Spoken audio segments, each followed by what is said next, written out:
Il y a une chose que j'ai faite pendant des années et dont personne ne parle parce que c'est difficile à admettre. J'ai choisi consciemment de me mettre de côté. Pas parce qu'on me l'a imposé, pas parce que j'avais peur, parce que c'était plus simple, parce que ça évitait les tensions et parce que quelque part, je m'étais convaincue que c'était ça. Être une femme bien. Et si tu regardes cette vidéo, je pense que tu sais exactement de quoi je parle. Aujourd'hui, je vais te parler de quelque chose de précis. Le coût réel de vivre pour plaire.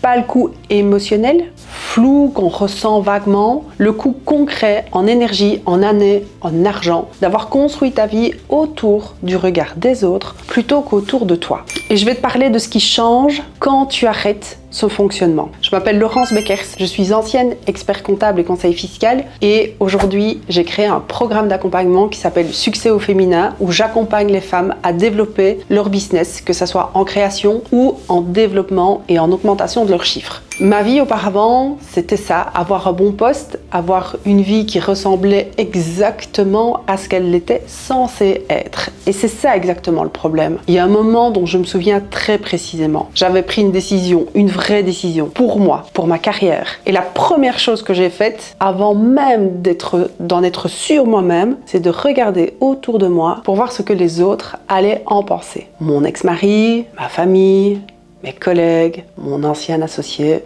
Je n'avais pas encore vraiment validé ma propre décision que j'étais déjà en train de gérer les réactions imaginaires que les autres allaient avoir par rapport à la décision que moi j'avais prise. C'est ça, vivre pour plaire. Ce n'est pas forcément faire ce que l'on te demande, c'est de ne plus savoir ce que tu veux, toi, indépendamment de ce que les autres vont penser.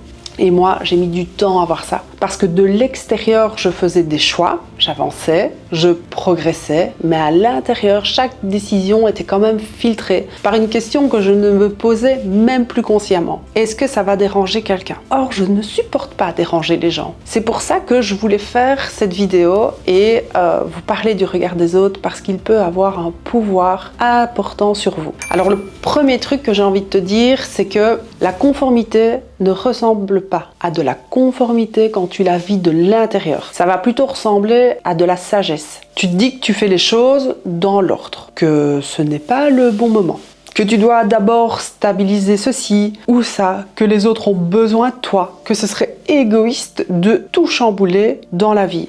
Et tout ça, c'est vrai, en partie.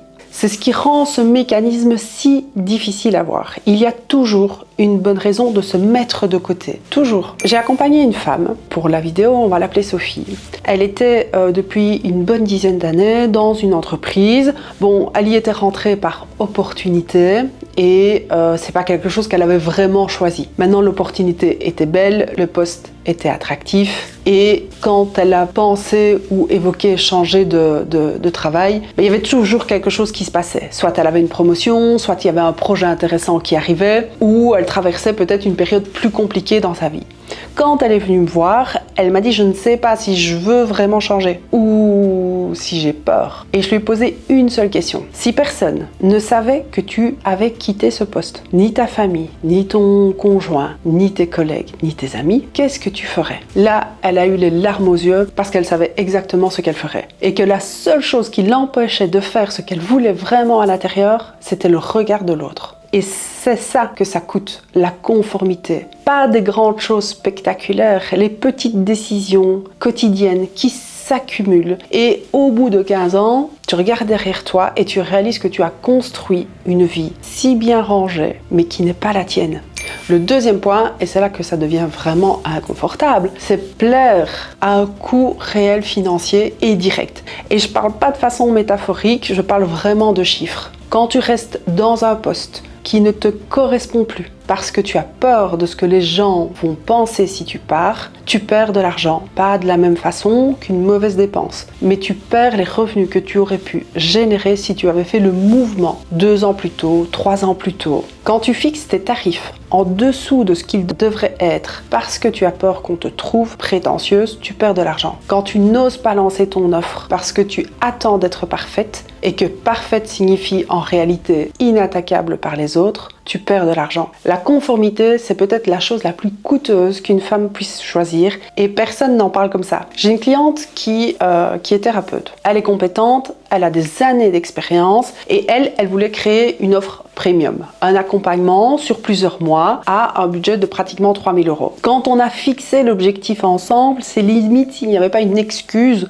sur le prix qu'elle allait demander, comme si le montant était indécent. On a travaillé dessus, on a construit l'offre et la vraie question n'était jamais est-ce que cette offre vaut 3 000 €? Elle valait bien plus. La vraie question c'était est-ce qu'elle avait la permission intérieure d'assumer ce prix sans se justifier, sans s'excuser, sans attendre l'approbation de quelqu'un. Cette cliente a lancé son offre, elle a eu ses premières clientes et ce qui a changé, c'est pas sa technique, c'est qu'elle a arrêté de filtrer ses décisions par le regard de l'autre. J'aimerais m'arrêter une seconde ici parce que je sens que certaines d'entre vous sont en train de se dire oui mais moi c'est différent, j'ai des responsabilités, je ne peux pas juste faire ce que j'ai envie, faire ce que je veux. J'entends.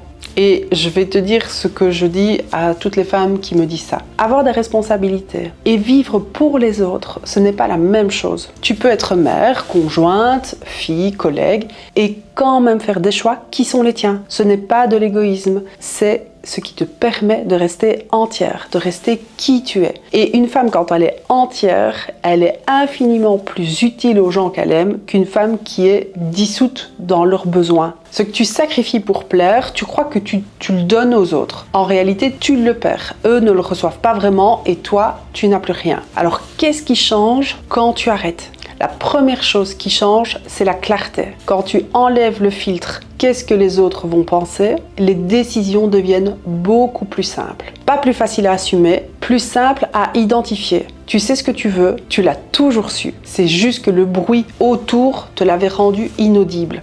La deuxième chose, c'est l'énergie. Plaire coûte énormément d'énergie. Gérer les réactions imaginaires des autres, anticiper les jugements, formuler tes décisions de façon à ce qu'elles se passent bien. Ça, c'est épuisant. Et quand tu arrêtes, cette énergie, elle va se libérer et tu peux la mettre ailleurs, dans ce que tu construis, dans ce que tu crées, dans ce qui compte vraiment pour toi. Et la troisième chose, c'est la relation à l'argent. Quand j'accompagne une femme qui a passé des années à se mettre de côté, l'une des premières choses qui change dans son business, c'est sa façon de parler de ses choix. Plus d'excuses, plus de réductions spontanées pour faire plaisir, plus de tarifs fixés en fonction de ce que l'autre va trouver raisonnable. Elle fixe ses tarifs en fonction de la valeur qu'elle apporte. Et elle les tient. C'est un changement qui semble petit, il ne l'est pas.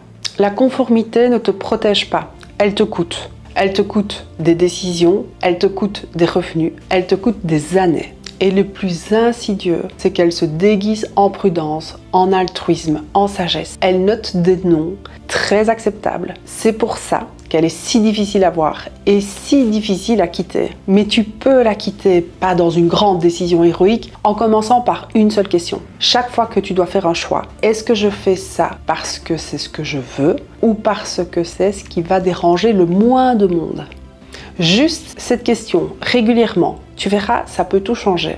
Si cette vidéo t'a parlé, et je veux dire vraiment parler, pas juste intéressé, je t'invite à faire une chose, c'est de prendre un appel découverte avec moi. C'est gratuit, tu trouveras le lien dans la bio. Ça dure à peu près 30 minutes et c'est 30 minutes où on se concentre sur toi, sur ta vision, sur ce que tu aimerais développer dans ton activité. N'oublie pas de t'abonner à la chaîne, de liker, de partager et si tu as des questions, tu n'hésites pas à me les poser.